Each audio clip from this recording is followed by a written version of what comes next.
करते हैं बंदूकों वाले।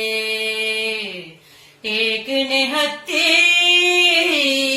लड़की से डरते हैं बंदूकों वाले। एक निहत्थी लड़की से फैले हैं हिम्मत के उजाले। एक निहत्थी लड़की से फैले हैं हिम्मत के उजाले।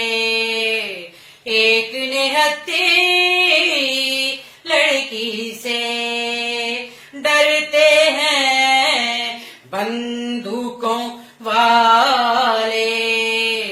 एक निहत्थी लड़की से डरे हुए हैं, मरे हुए हैं, लरज़ीदा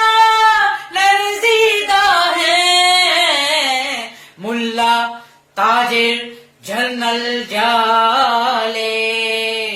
एक निहत्थी लड़की से फैले हैं हिम्मत के उजाले। एक निहत्थी लड़की से डरते हैं बंदूकों वाले। एक निहत्थी लड़की से देख के इस सूरत को जालिब सारी दुनिया हंसती है। बलवानों के पड़े हैं पाले। एक निहत्थी लड़की से डरते हैं बंदूकों वाले। एक निहत्थी लड़की से फैले हैं हिम्मत के उजाले। एक निहत्थी लड़की से। शुक्रिया जी। कुफार मक्का। इस नावल के बारे में मेरे लिए बात करना मुश्किल है, क्योंकि जब आपकी अपनी कोई तख्लीक हो तो मेरा नहीं ख्याल कि आप उसके बारे में बहुत ज़्यादा कुछ कह सकते हैं, क्योंकि एक काम आपने कर दिया, यू मूव ऑन। लेकिन मुझे मेरे बहुत ही प्यारे दोस्त आमिर हुसैनी ने कहा कि कुछ मैं इसकी बैकग्राउंड के बारे में बात करूं और कुछ आइडियाज़ शेयर करूं, तो इसलिए मैंने फ़ैसला किया कि मैं चंद मिनट में कुछ इसके बारे में बता दूंगा, जो भी मैं बता सकता हूं। ये नावल लिखने का आइडिया बड़ा पुराना है। ये नावल एज नावल शुरू नहीं हुआ। काफ़ी सालों पहले मैं लेक्चर था लाहौर से बाहर, तो वीकेंड पे मेरा लाहौर आना होता था अपनी वालिदा को मिलने, और मेरा एक ही भाई है उसे मिलने। तो इसी दौरान मेरी अपने दोस्तों से भी बातचीत हो जाती थी, मुलाकात होती थी गवर्नमेंट कॉलेज लाहौर के। तो उस वक़्त मेरा भाई बीए कर रहा था फ़िलासफ़ी में गवर्नमेंट कॉलेज लाहौर से। तो मुझे बताया एक दोस्त ने कि फ़िलासफ़ी डिपार्टमेंट में बड़ा एक अजीब वाक़या हुआ कि बकौल उसके मेरे भाई ने अपने फ़िलासफ़ी के टीचर को हकीकत रियलिटी की डिस्कशन में कोई कॉर्नर कर लिया। तो फिर उसने कहा कि अब बताएं रियलिटी क्या है। तो जो टीचर ने रियलिटी को डिफ़ाइन किया वो मैं यहाँ बयान नहीं कर सकता, सेंसर करना पड़ेगा। लेकिन उस वाक़या ने को मेरे अंदर 1-2 और ख़यालात को ट्रिगर किया। मैं वापस चला गया अपने अ, दूसरे शहर जहाँ मैं पढ़ाता था। तो उन दिनों में मेरे पास एक इलेक्ट्रॉनिक वो टाइपराइटर अवेलेबल था और मैं उस पे दोस्तों को लेटर लिखना और कभी छोटी-मोटी कोई पोएम लिखना, इस तरह के काम करता था। तो एक दिन ऐसे ही चूँकि आइडिया ज़हन में चल रहा था बेस्ड अपॉन वो डिस्कशन अबाउट रियलिटी, तो मैंने उस पे ऐसे एक मूड आया। तो मैंने वन आफ्टरनून, काफ़ी गर्मी थी उस दिन, लेकिन वन आफ्टरनून मैंने एक शॉर्ट स्टोरी लिख दी उस पे और उसका नाम मैंने दिया एन ओब्लीक रेफरेंस।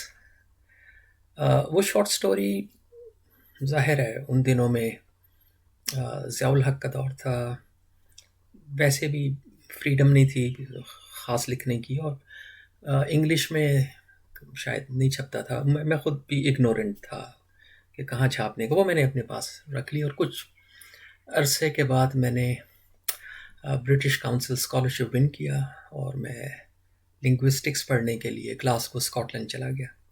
तो मैं अपनी ये शॉर्ट स्टोरी भी ले गया। वहाँ मैंने अपने एक प्रोफेसर को दिखाई शॉर्ट स्टोरी और उसने वो शॉर्ट स्टोरी आगे एक कोई क्रिएटिव राइटिंग का प्रोफेसर था, author in residence kind of thing, तो उसको दी। तो उसने मुझे बुलाया, उसने बुलाकर कहा कि तुम्हारा एक्सप्रेशन जो है ये बड़ा कोई माचो सा है और लेकिन है खूबसूरत, और ज़्यादा बात नहीं की। लेकिन बहरहाल वो मेरे ख़्याल में कोई एक्सप्रेशन इतना अच्छा नहीं था, मुश्किल था। खैर मैं जब पाकिस्तान वापस आया तो मैंने द नेशन जॉइन किया। तो वहाँ मैं कल्चरल नोट्स वो बहुत लिखता था, तो मैंने वहाँ ये शॉर्ट स्टोरी पब्लिश कर दी, ज़ाहिर है कुछ सेल्फ सेंसरशिप लगाते हुए।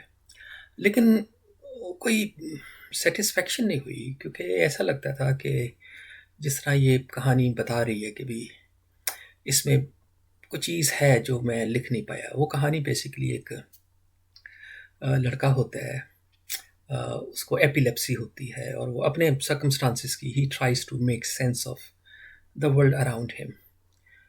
तो उसके बाद मैं मुल्क छोड़ गया पढ़ाने के लिए। मैं ब्रुनाई चला गया जहाँ मैं रेन फॉरेस्ट में बेस हो गया और उन्हीं दिनों में इंटरनेट भी अवेलेबल हो गया, तो मैंने लिखना इधर उधर शुरू किया और मैंने ये शॉर्ट स्टोरी मैंने न्यूजीलैंड से एक सदर्न ओशियानिक रिव्यू छपता था, तो मैंने वहाँ भेजी, उन्होंने उसको पब्लिश किया, बड़े खुश हुए, उनको वेलकम अबोर्ड, अच्छी स्टोरी है। लेकिन मेरा दिल को राज़ी नहीं था, यानी कि बाज़ औक़ात है ना कि कहानी आप नहीं लिखते, कहानी अपने आप को लिखवाती है। तो कहती रही शॉर्ट स्टोरी कि नहीं, इसमें बहुत कुछ मिसिंग है, इसकी बिगनिंग भी सही नहीं, बीच में काफ़ी है मसले। लेकिन आई मूव्ड ऑन। मैंने फिर और शॉर्ट स्टोरीज़ लिखी और इधर उधर पब्लिश की। उनमें से 3 स्टोरीज़ एक्सक्विजिट कोट्स जैसे मैगज़ीन में भी छपी अपने वक़्त का। बहुत बड़ा वो था मैगज़ीन, अच्छा रहा एक्सपीरियंस। और उसके बाद मेरे न्यूयॉर्क पोस्ट में और अच्छी जगह पे छपती रही कहानी है और बेशुमार रिजेक्शंस भी हुई उसमें। अल्टीमेटली हुआ कि 12-13 कहानियाँ थी और उनको एक कलेक्शन 2.5 वर्ड्स वो मेरा न्यूयॉर्क से पब्लिश हुआ और ये ओब्लीक रेफरेंस मेरे जहन से ऑलमोस्ट निकल गई। और फिर 2007 में बेनज़ीर की डेथ हुई, असैसिनेशन, तो मेरे काफ़ी इम्पैक्ट हुआ मेरे पे, लेकिन उससे भी आई मूव्ड ऑन। फिर कोई 2-3 साल के बाद मेरी फैमिली मेरे साथ नहीं थी, तो मैं सो रहा था, तो आधी रात के बाद जिस तरह किसी ने मुझे फिज़िकली उठा दिया नींद से और मेरे यहाँ पे दर्द जागने के बाद भी मुझे काफ़ी देर तक रहा। लेकिन वो ऐसा हुआ कि जिस तरह उठाया किसी ने नींद से मुझे पकड़ के, तो सडनली आउट ऑफ नोवेयर वो ओब्लीक रेफरेंस जो थी, वो एक जिस तरह एक पूरा फोल्डर आपके जहन में आ जाता है, तो वो इस तरह आ गया। और मैंने फिर उसको जून 2011 में 11 सिटिंग इवनिंग में, दिन को नॉर्मल काम करने, और उसको मैंने 11 दिनों में नावल मुकम्मल किया। और उसके बाद मैंने उसे 2-3 पब्लिशर्स को भेजा। तो उन 3 पब्लिशर्स थे शायद, उन्हें सब ने उसको रिजेक्ट कर दिया। और मैंने उसके बाद उस नावल को, फोल्डर को डिलीट कर दिया, और दैट्स इट, कहानी ख़त्म। इत्तफाक है कि द फॉलोइंग ईयर उन्हीं दिनों में 11 सिटिंग में मैंने दोबारा वो नावल लिख लिया। ऐसे ही कोई जहन में पता नहीं कोई कैफियत थी, मैंने लिख लिया, वो दोबारा लिखा गया। तो उसमें नावल कंप्लीट था, लेकिन उसमें छोटे से 2 गैप थे। तो खैर उसका पहले टाइटल ये था कि a day in the life of Abdullah, ये उसका टाइटल था। तो वो मैंने लिख लिया। उसमें 2 पैराग्राफ ऐसे थे कि जो मैं लिख नहीं पा रहा था। जब भी मैंने लिखने की कोशिश की तो मेरा कोई बड़ा एक जज्बाती कैफियत मुझे हो जाती, मेरे हाथ पाँव कांपने और आंखों से आंसू, आई कुडंट डू इट। तो एक दफ़ा मैं क्लास में था, तो मैंने कहा स्टूडेंट को, मैंने टास्क दिया, मैंने कहा 2 पैरा इसको कर लूँ मैं, कुछ I had to leave my class. तो खैर मैं उसको उस वक्त पब्लिश नहीं कर सका, क्योंकि उसके फौरी बाद मेरा प्लान बना ऑस्ट्रेलिया माइग्रेट करने का। और इसके अलावा मुझे बड़ी शदीद, इसी जगह पे जहाँ मुझे उठाया गया था, वहाँ मुझे स्पाइनल इंजरी हो गई। तो मैं फिर ऑस्ट्रेलिया आ गया। ऑस्ट्रेलिया आने के बाद मुझे कोई सेटलमेंट में टाइम लगा। इसके बाद मैंने नावल शुरू किया दोबारा। मैं 2013 में ऑस्ट्रेलिया आया।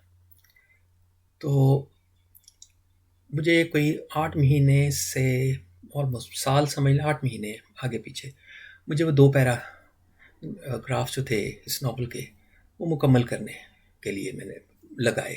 इतनी एफर्ट के बाद ही लिखे जा सके। तो जब ये मुकम्मल हो गया नावल, तो फिर एक दिन बैठे बैठे आया कि देयर इज़ अनदर लिंक है जो मिसिंग है। तो वो ये था कि जिस तरह अंदर से आवाज़ आती है या बाहर से आती है, कि एक सीन इसमें मिसिंग है कि जहाँ बच्चों का मर्डर होगा शरीयत के नाम पे। तो खैर वो भी मैंने लिख लिया। और जो बाद में बिल्कुल एग्जैक्टली जिस तरह APC पेशावर का हुआ, वो मैं 2013 के एंड में मैंने वो लिख लिया था। मैंने कोई एंटिसिपेट नहीं किया, मेरा क्लेम नहीं है कोई। उसके बाद मैंने पब्लिशर्स को लिखना शुरू किया। उन्होंने कहा कि एजेंट होगा तो उसके थ्रू आप हमें अप्रोच करें। तो 2 साल लगे मुझे। एजेंट्स, बेशुमार एजेंट्स ने मुझे रिजेक्ट कर दिया। उनका ये कहना था कि मेरे पास कोई रेफरेंस होना चाहिए, कोई इस्टेब्लिश्ड पाकिस्तानी ऑथर का। कुछ ने ये कहा, मेरे पास नहीं था। कुछ ने कहा कि नहीं, हम इस तरह की पब्लिश नहीं करते। फ़ाइन। तो आखिर में स्याही एजेंसी है इंडिया की, बड़ी अच्छी। उन्होंने इंटरेस्ट शो किया, 3 चैप्टर पढ़े, उनका पूरा नावल भेजते हैं, मैंने नावल भेज दिया। और फिर उन्होंने उसको एक्सेप्ट किया और they began looking for a publisher. तकरीबन 1.5 साल बाद उन्होंने कहा जी कि मसला ये है कि जिस तरह की लिटरेरी फिक्शन आपने लिखी है, तो ये आजकल ज़्यादा नहीं पढ़ी जाती। लोग थ्रिलर पढ़ते हैं, रोमांस है, इरोटिका है, या कोई इशू है पाकिस्तान के, औरत का इशू है कि उस पर मजलूमियत का, इस पे उठाएं। तो मेरे पास तो ये इश्यूज़ नहीं है। लेकिन उसने कहा कि रूपा पब्लिशर्स जो हैं वो इसको छापने को तैयार है। तो मैंने कहा बिल्कुल छाप दे। तो रूपा ने फिर तकरीबन शायद 1 साल में इसको पब्लिश किया। और ये फिर मई 2018 ये नावल छप कर आया। और इसमें अहम बात ये है कि इस नावल को किसी ने पाकिस्तान में रिव्यू नहीं किया फॉर सम रीज़न, एक ये वजह। अगर रिव्यू किया तो हारिस खालिक साहब बहुत बड़े नाम है उनका, पाकिस्तान के राइटर हैं, उन्होंने अपना कॉलम लिखा इस पे, रिव्यू नहीं किया। और आमिर हुसैनी मेरे दोस्त, उन्होंने मेरे कहे बगैर इसको रिव्यू किया। और मैंने इन दोनों दोस्तों को, भाइयों को, मैंने नहीं कहा था कि आप रिव्यू करें।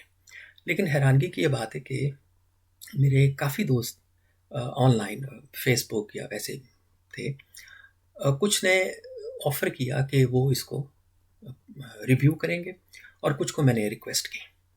मैंने कहा लोगों को उसकी कॉपीज़ भेजी, जो 8-10 बंदे थे। तो उनमें से 2 या 3 ऑलरेडी इसको रिव्यू मेरी पहली शॉर्ट स्टोरीज़ की किताब को कर चुके थे। लेकिन जब उनको किताब पहुंच गई तो उसके बाद दे ऑल डिसअपीयर्ड। मुझे ऑलमोस्ट सब ने अनफ्रेंड कर दिया फेसबुक से या ट्विटर से आउट कर दिया। और मैंने बड़ी कोशिश की कि उनसे कम्युनिकेट कर पाऊँ, लेकिन वो फॉर सम रीज़न उन्होंने मेरे से ताल्लुक़ ख़त्म कर लिया। इस पे मैं किसी टाइम लिखूँगा, क्योंकि इसमें चंद बड़े इंटरेस्टिंग और भी मेरा ख़्याल है वाक़यात हैं। तो एनीवे अब आमिर हुसैनी ने इसको ट्रांसलेट किया है, और आई होप कि लोग जो पढ़ना चाहेगा, जो इसमें कुछ चीज़ों को, बैकग्राउंड को, मुआशरे को, मसाइल को, इशू को जिस तरह मैंने देखा है उसको देखना चाहेगा तो इट्स फाइन। जहाँ तक मेरा ताल्लुक़ है, मैं अब आई हैव मूव्ड ऑन, और मैं अब अपना दूसरे 1-2 मैन्युस्क्रिप्ट्स पे काम कर रहा हूँ। तो thank you very much. Aamir Husaini का बहुत शुक्रिया ख़ास तौर पे, और बाकी काफ़ी दोस्त जिन्होंने मेरा नावल पढ़ा, थैंक यू वेरी मच।